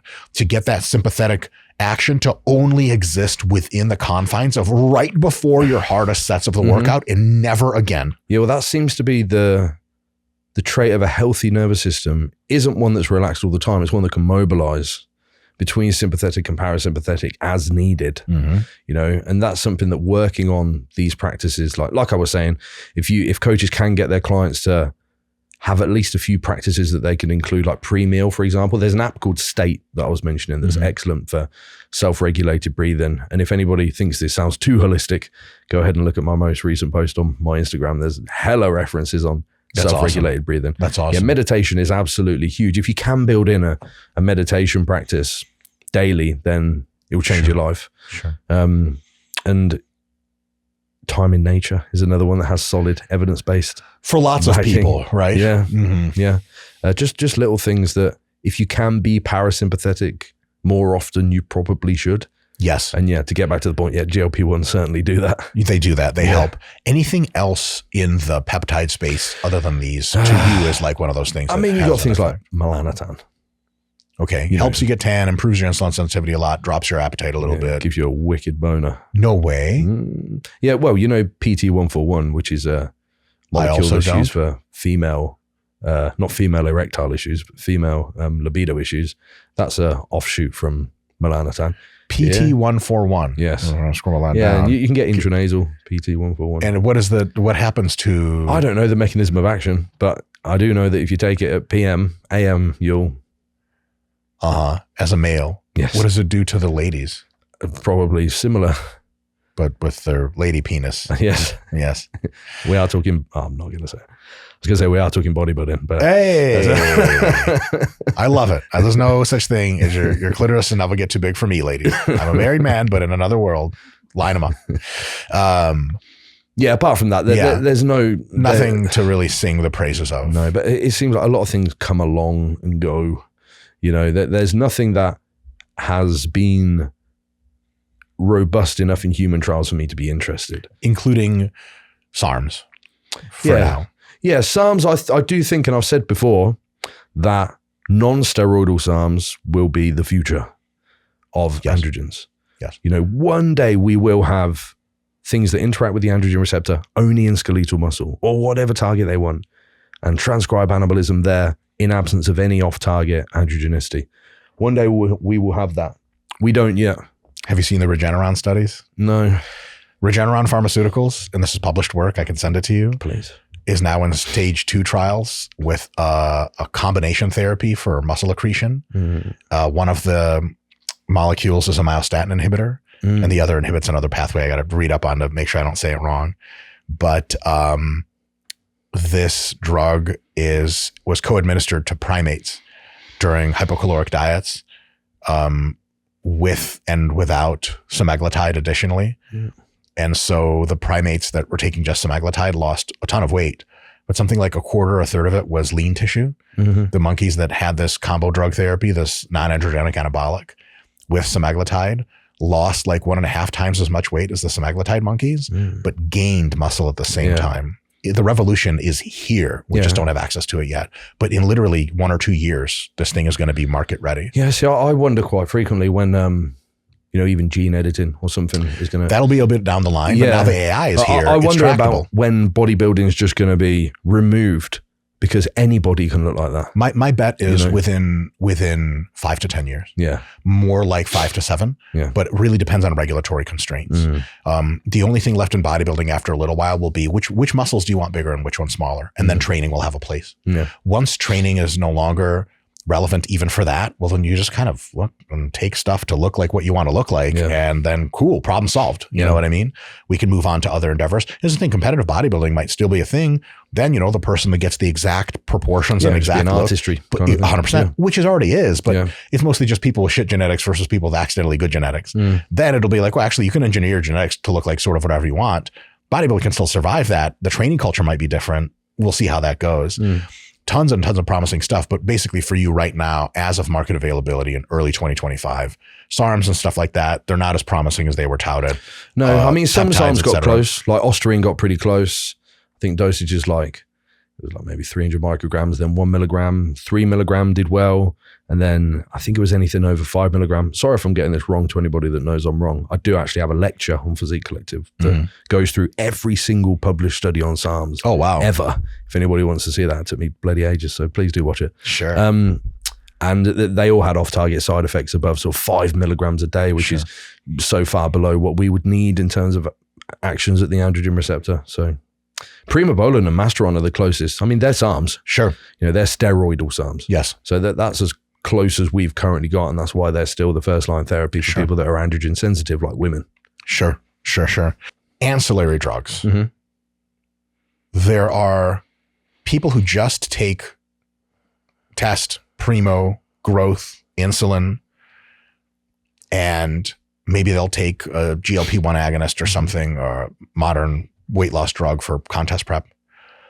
But what about ancillary drugs that are probably just good to take for people running higher doses, but whether it be muscle gain or fat loss phase, nothing fat loss specific, but maybe things like, I've heard you talk about metformin, maybe telmisartan. Are there any others? And then please include in that discussion also, I'll re-ask you this question anyway, vitamins, minerals, et cetera, that maybe folks who are enhanced need more of. But let's start with the ancillary drugs first. What do you think?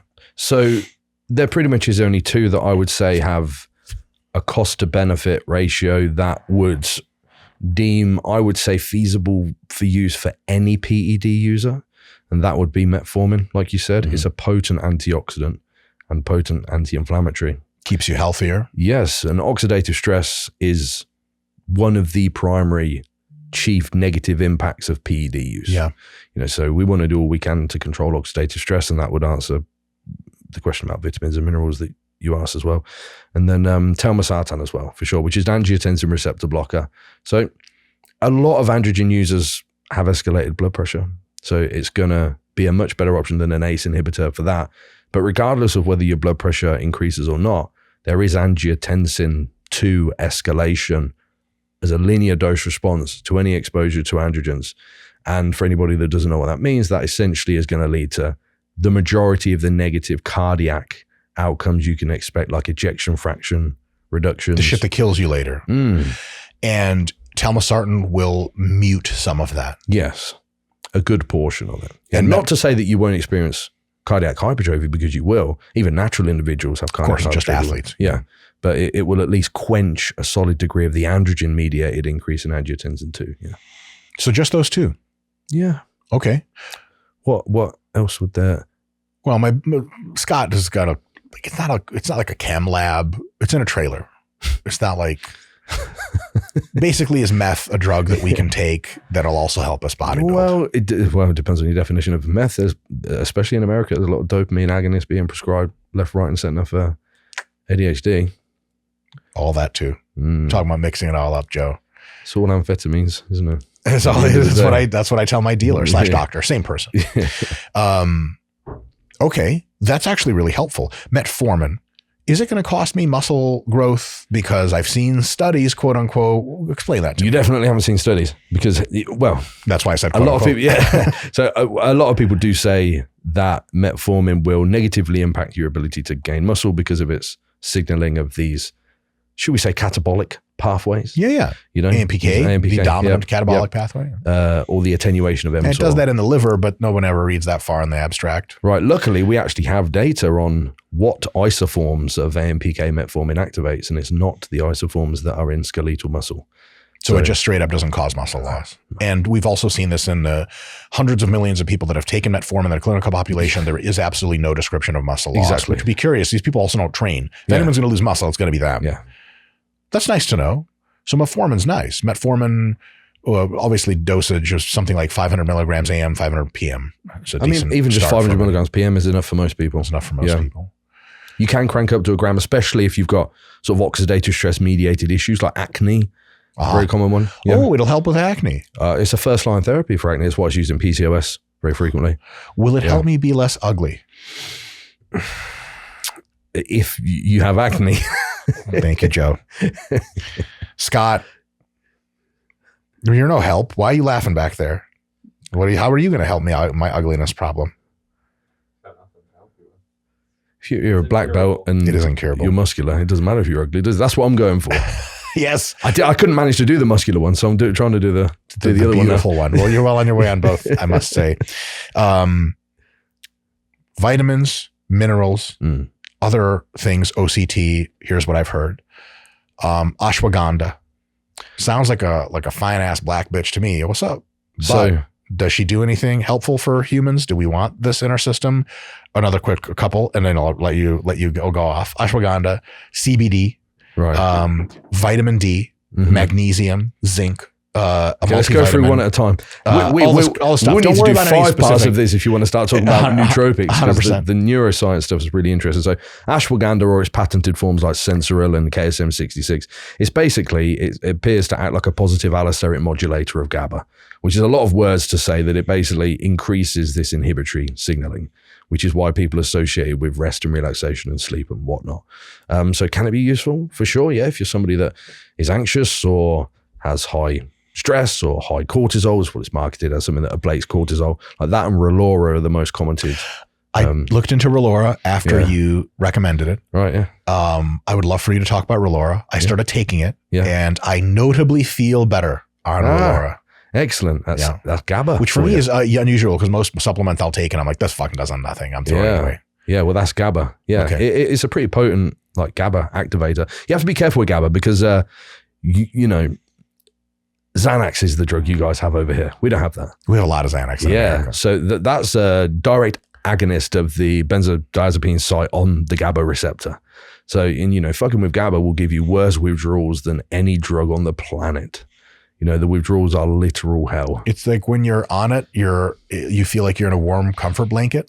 And when you're addicted to it, you can't tell the blanket's there anymore. But when you get it pulled from you, it feels like your skin has got ripped off. Yeah, or maybe that's opiates as well.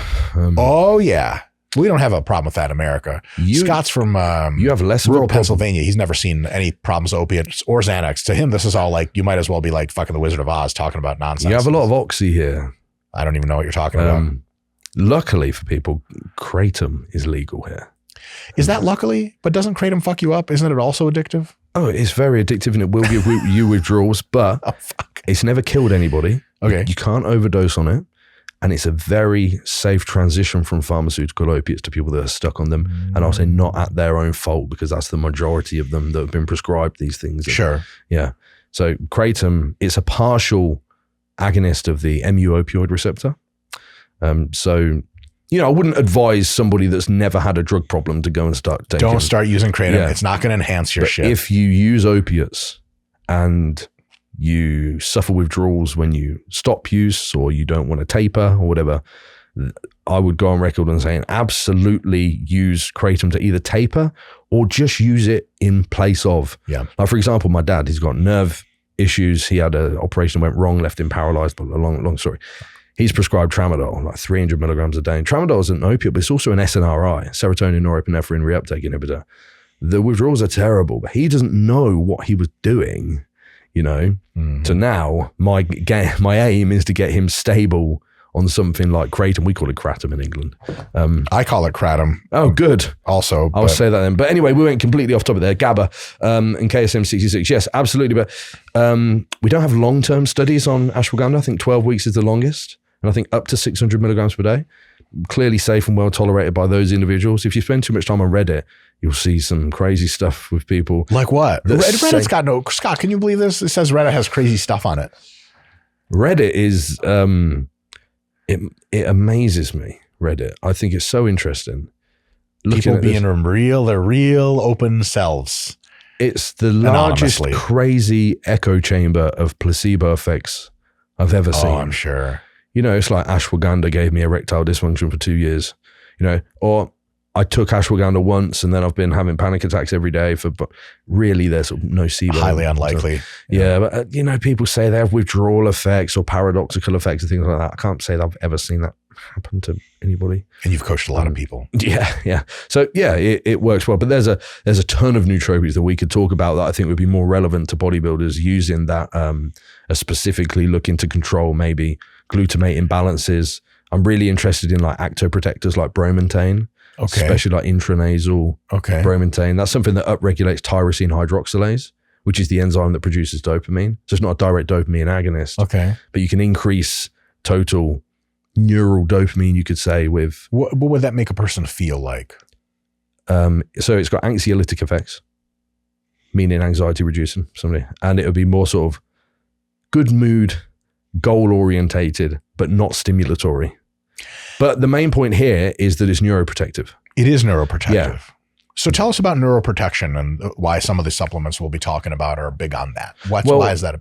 A lot of things are neuroprotective because they reduce neural inflammation. And that's really bad, isn't it? Mm-hmm. Or oxidative stress.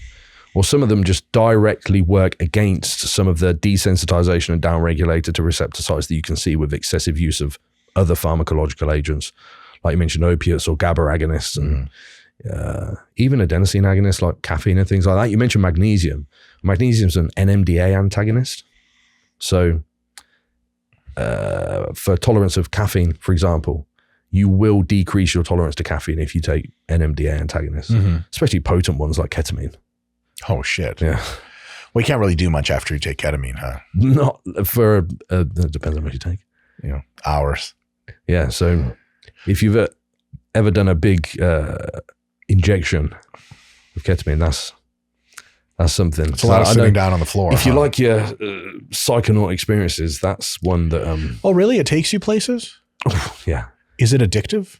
Am I allowed to talk about this on here? Yeah, fuck yeah. Okay, cool. Well, I did 200 milligrams intramuscular injection. Of ketamine? Yeah. And it was one of them. And I've done high dose shrooms as well. You know, I've never taken LSD. Me neither. I've taken high doses of 2CB. Oh, does that do stuff? That was ridiculous. Okay.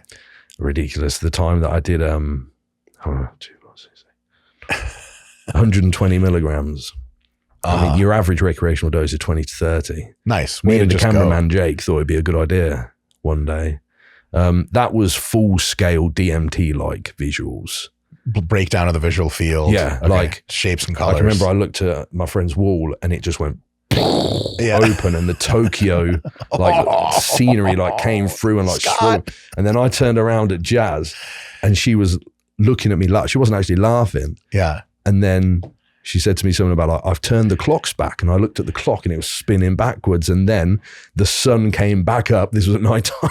Oh my God. Time started moving backwards and I relived the whole night in reverse.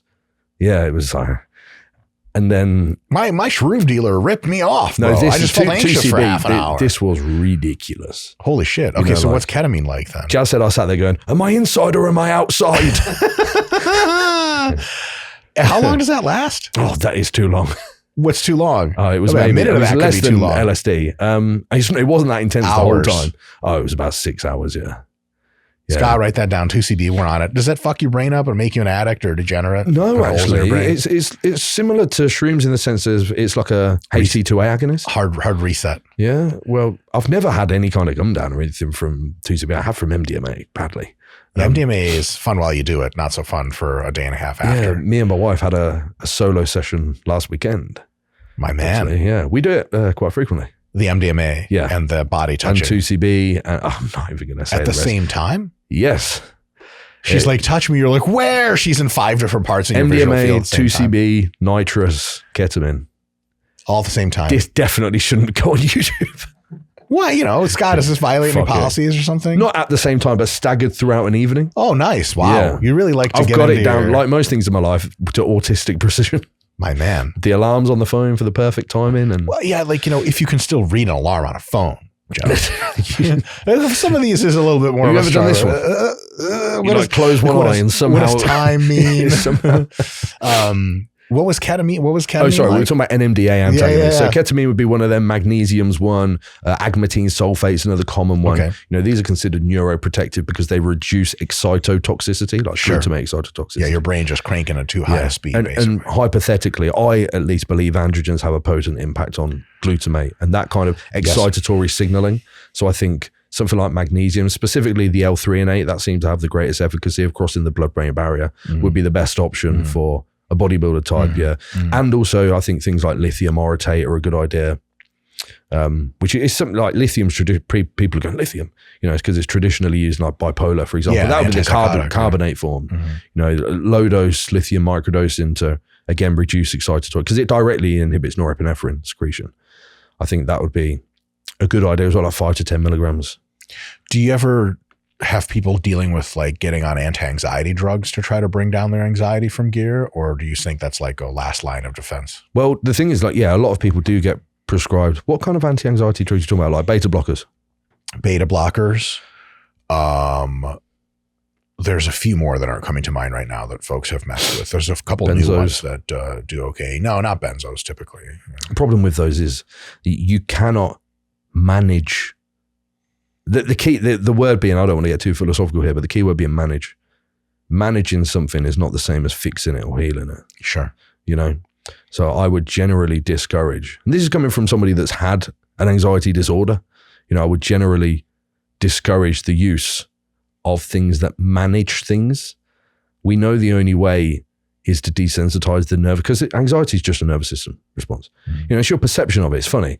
You know, I remember reading this study at one point, sorry, it's another offshoot, where they gave both participants the same drug that was a sort of neurostimulant.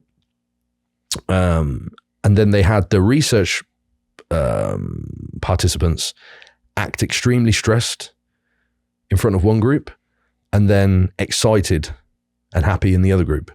And then they monitor on the anxiety scale questionnaire, the response, you know, so, and when you're in an environment that's exciting and uplifting and you have the exact same neural environment, we'll say, like high dopamine, high norepinephrine, high cortisol, when you're doing something you love doing, like jiu-jitsu. Let's say a jiu-jitsu roll. It's great, you know? You wouldn't say it's unbearable. You have exactly that same chemical magnitude. But if you have that trying to fall asleep, you're like, I'm having a panic or attack. stood in front of a crowd of people. Right. It's horrible. So your perception of the event is the important thing, and how your nervous system feeds back that information, because it's all neuroplasticity at the end of the day, the way that you interpret it. Sure. You know, so that was a completely random. No, that's very, very insightful. So we have, ashwagandha might play a decent role. Could or Relora if you don't tolerate ashwagandha well, because some people Relora. don't. Yeah. What about CBD? I don't know a hell of a lot about CBD, but what I have seen is that the dosages required to reach clinical significance are quite high and very expensive. But it does seem to have pretty solid anti-inflammatory, like systemic anti-inflammatory action. So certainly if it's something that you can afford, would seem to work well. It's not something that I've ever personally used. Okay. And then extra amounts of vitamins and minerals for people that are on gear. How do you feel about that? So we do know that there's a dose response increase in oxidative stress with all PED use. So therefore, the amount of antioxidant defense, you could say, that you're going to require as a PED user is higher than the layperson, and it's going to be on a dose response. So the first thing that most bodybuilders don't do is to nail in your fruit and veg intake. Get That's the biggest part. Yeah. Get a wide variety of the most nutrient dense foods that you can. Like my clients always say 1.2 kilo combined fruits and veggies per day, minimum. And it's going to serve you in many other ways as well. Fiber content, micronutrient, potassium, super important. All of your micronutrition, phytonutrients, antioxidants are going to be nailed in there, to be honest. Now, pharmaceutical antioxidants as well are a good option, like metformin. And then if you really want to go in, a comprehensive supplementary antioxidant protocol, I think, is a good idea. Like what would be in it? Things like taurine, which is also a GABA. It also acts on GABA, so it will be calming, be a nervous system calmer. I think glutathione, if you can afford the S-acetyl glutathione, is a good idea. And that's oral. Or if you can get glutathione IV, great idea. Just use the oral S-acetyl. How do you mean IV? Like you have to IV it? Yeah. Or you can go to an IV. Or I think you can intramuscular inject glutathione. Oh, I see. But if you can get the S-acetyl, like Strom do a product called glutathione max, which is the S-acetyl. And if you can use that dose daily, that's equivalent to a bolus IV dose of glutathione anyway. Now, you can use NAC, N-acetylcysteine, to shift up your glutathione. But what I will say is that NAC is a potent modulator of glutamate, which sounds like a good thing right off the bat, but it has pretty heavy impacts on dopaminergic function. For example, in research studies, co-administered NAC and amphetamines attenuates the stimulant effect of the amphetamine. So if you're somebody that's kind of cool, has ADHD and needs amphetamines to function, no, it's not cool because it attenuates the dopamine output. Sure, I gotcha. So that you won't get a lot of kick out of it. If it only quenched norepinephrine and kept the dopamine, sure, that'd be epic. Sure. But yeah, so people find that they can be a bit flat and a bit anhedonic on NAC. If it doesn't do that to you, that's fine. But if you like stimulants, like if you like caffeine, you take NAC, you'll be pissed off because it will attenuate the effect pretty heavily. Sure. Also, pycnogenol, which is a patented form of pine bark extract, has some solid clinical research to support efficacy in pushing up glutathione as well. So these are all anti-inflammatory, antioxidative, yeah, and support overall health, brain health. Everything just works better when it's not in a chronically inflamed state. Yeah, and I mean, I could give you a list of 1 million supplements, not literally 1 million, but a lot of supplements that I would deem useful for an enhanced population, but I think they would be the big hitters. Those are the big hitters. Yeah. Joe, last question for you for today's chat. Second to last. Given all that we've talked about, what does this look like with compounds, dosages, for someone who wants to be, and I quote, TRT dad? Mm-hmm. Here's what I mean. Yeah. I'm in my 40s, I'm in my 50s. I don't want a replacement dose of testosterone or androgens. I want to be out of 100 people in the top 5 for testosterone/androgens. See, that's a good specific metric that you've given me there. There you go. Because there's such variability when you work with people like this. So you're talking about being of the genetic elite testosterone. I want genetic elite testosterone all the time. So you're talking about like 1,200 nanogram per deciliter or something like that. Around 1,000. Yeah, so that's, a lot of people, the biological individuality is so wide, which for anybody that doesn't know, that just means the differential individual response to each total milligrams. Mm-hmm. Like my TRT dose is 200 milligrams a week, and that has me like middle of the range. Oh, wow. Yeah, a lot of people, I'm just a pussy. A lot of people, that would be, 1,000 plus, but 200 to maybe 300 milligram per week is going to be that 1,000 plus range. But when you say TRT dad, I think a lot of people look for what's the most that I can take in absence of any like negative health costume that I can sustain as well, because it's a different kind of model, isn't it? Unlike blasting and cruising, or maybe this kind of titration and cruise or whatever, these people, like Matt, for example, my colleague upstairs, he retains 400 milligrams of exposure 365. Yeah.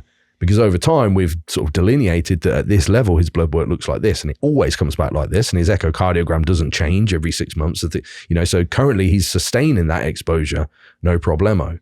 Now, where that is for everybody is going to be a little bit different, but I do find like talking in averages, 300 to 500 milligrams per week is about that, constant cruise that you can retain and be like Superman. And I can't wait for the day that I get this fertility shite done and I can do that myself.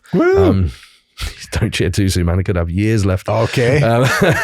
But yeah, I mean, so TRT, Dad, 200 milligrams is probably a good place to start. Okay. And get blood work and adjust from there. But then to layer onto that, I would recommend like filling up all the other metabolic pathways in a similar fashion. Growth hormone, metformin, telmisartan, insulin if you're hypocaloric or even eucaloric. Let's say I'm TRT, Dad, or that upper end of still not paying any downsides, 200, 300, 400 mgs of androgen, testosterone per week. Let's say I have a 4 to 8 week period during which I'm interested in getting a bit more anabolic oomph. Let's say it's a hypercaloric phase. I want to gain a bit more. Let's say it's a hypocaloric phase and I want to get a little bit more shreddy, but make sure I keep all my muscle, maybe even grow a bit, you know, for the beach vacation or whatever. Sorry, holiday, as you people say. Yeah, holiday. Is that when orals come into play? Oh, you could. But could I get? What would you say? 4 to 8 weeks, and I want to kick things up a notch. What's the best Joe Jeffery way to go ahead and add that in? I mean, orals would be nice because you don't have to wait for the slow cleave down of a longer ester at the other side of it to return back to your baseline. If this is a very acute goal, like a holiday, you know, using an oral DHT derivative like Anavar especially, which we know really isn't particularly hepatically toxic. It's nothing to really write home about, has robust cosmetic impacts. You see what it does to shift that intracellular volume. It makes you round and full and dry. It's weird. The mechanism isn't really completely elucidated. You know, we don't have literature on why that happens. I think it's androgen to estrogen ratio shift because we know when there's a change in androgen estrogen ratio, this is well documented, that fluid balance shifts to favor more intracellular versus extracellular retention. So it is going to drive more intracellular mineral retention, substrate retention. So it makes you look pretty fucking good. Sure. And of course has lipolytic impacts, what all androgens do, you know, is that beta adrenergic hitter. Actually, now I said beta adrenergic, you got things like clenbuterol, your himbine. Oh, okay. So for fat loss phases, clenbuterol. Oh yeah, for sure. Yeah. And that also spares muscle tissue in a special way and also burns more fat. So I wrote an ebook on clenbuterol and your himbine, where I went through all the data that I could possibly go through. If anybody's interested, it's on physiquecollective.com. The clenbuterol ebook and the yohimbine ebook, and we've also got a bundle where you can get both of them. Everything you'll ever need to know about those molecules and how to use them, whether they need to be cycled, is there downregulation, desensitization, anything like that. But clenbuterol is fascinating as a molecule. Sure. You know, I really enjoyed writing that ebook because I came across so many interesting things, like data in humans up to 720 micrograms, and these individuals had, for reference, like 40 to 80 is typically the dose most people are using. How did people not just explode at 720? Well, these are individuals that had heart failure already. Okay. Yeah. So they were testing essentially what the beta adrenergic receptor would do to something like atrial fibrillation or something like that. And what do they find? They were fine. They were fine. Well, there you go. Don't go taking crazy doses happened. like that. Yeah, and they titrated over a long period of time. Sure. Because it's interesting because there is a desensitization to the sympathetic element, but the lipolytic beta adrenergic action, there is no Really? No, it actually seems like there's an upregulation that occurs there. So if you get used to 20 or 40 micrograms of clen, instead of taking it out for a while and letting it wash out, keep it in, escalate until you're used to that. And the under the hood beta adrenergic stuff and the fat loss stuff just keeps happening more and more and more. Whereas you don't feel the crazy caffeine shit anymore and you can get some sleep finally. Exactly. Get the fuck out of here. Scott, order me more clen.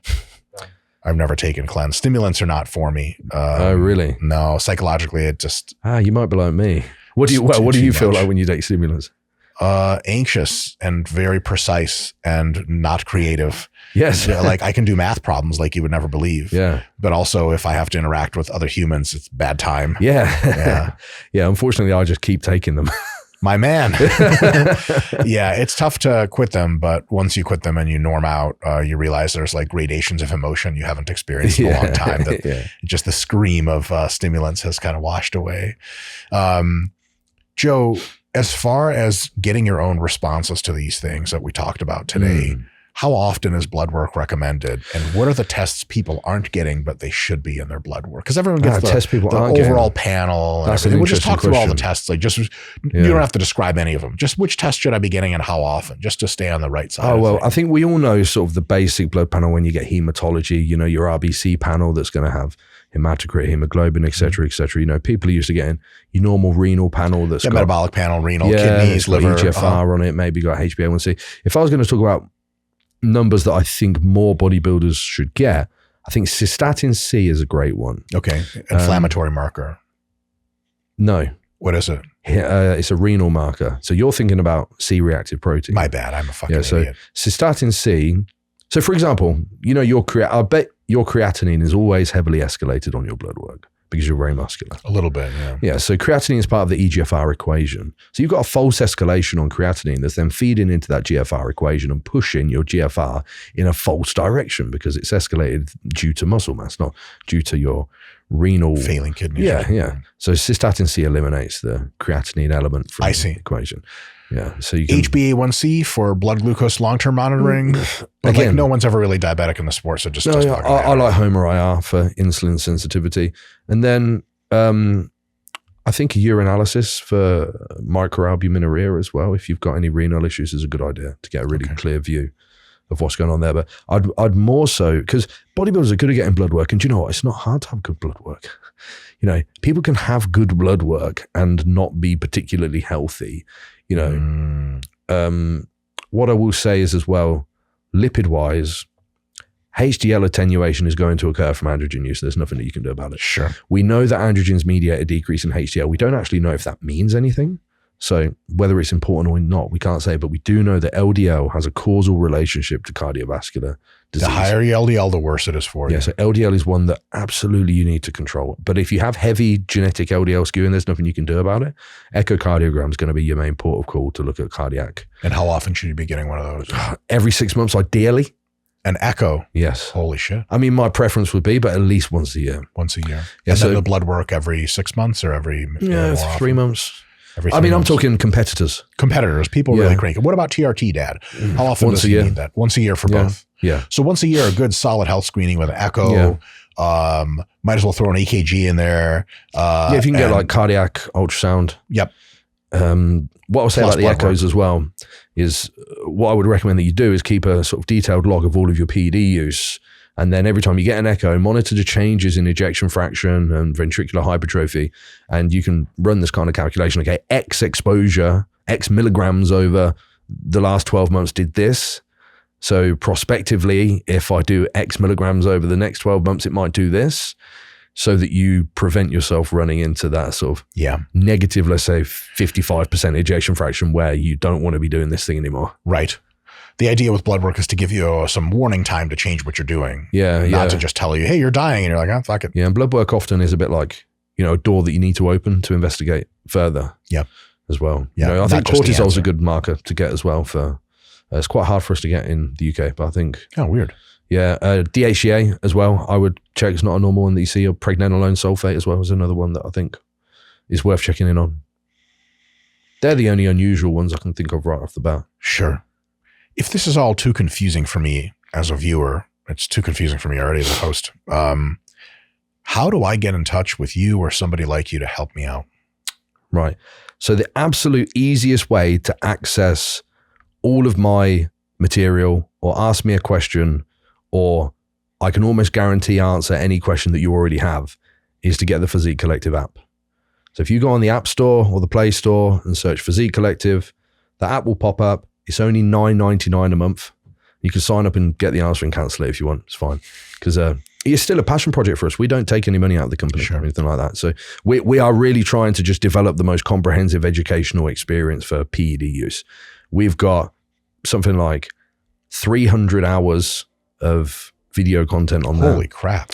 Yeah, I just hit 8,000 replies on my question and answer thread. So I've answered 8,000 questions on there now. I'll do it every single day.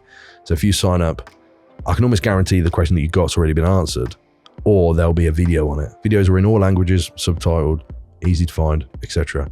Wow. Yeah. So, but if you want to directly message me to book in a consultation, at Joe_Physique Collective on Instagram. Amazing. Scott, are we going to throw his Insta in the description? Thank you. My man, Joe, this has been, as always, every time I talk to you, I learn a bunch of new stuff. Thank you. And Mike. I have a huge attachment to my ego, and I don't like to admit that I didn't know stuff. So let me restate that statement. I already knew everything you told me, but I pretended I didn't. So, yeah. There we go. Yes, I am. Thanks the for author on all entertaining those me. articles. Of course, of course. Huge honor to have you, and hopefully we'll see more of you on the channel. Yes, sir. Thank you, Mike. Alrighty, folks. Bye.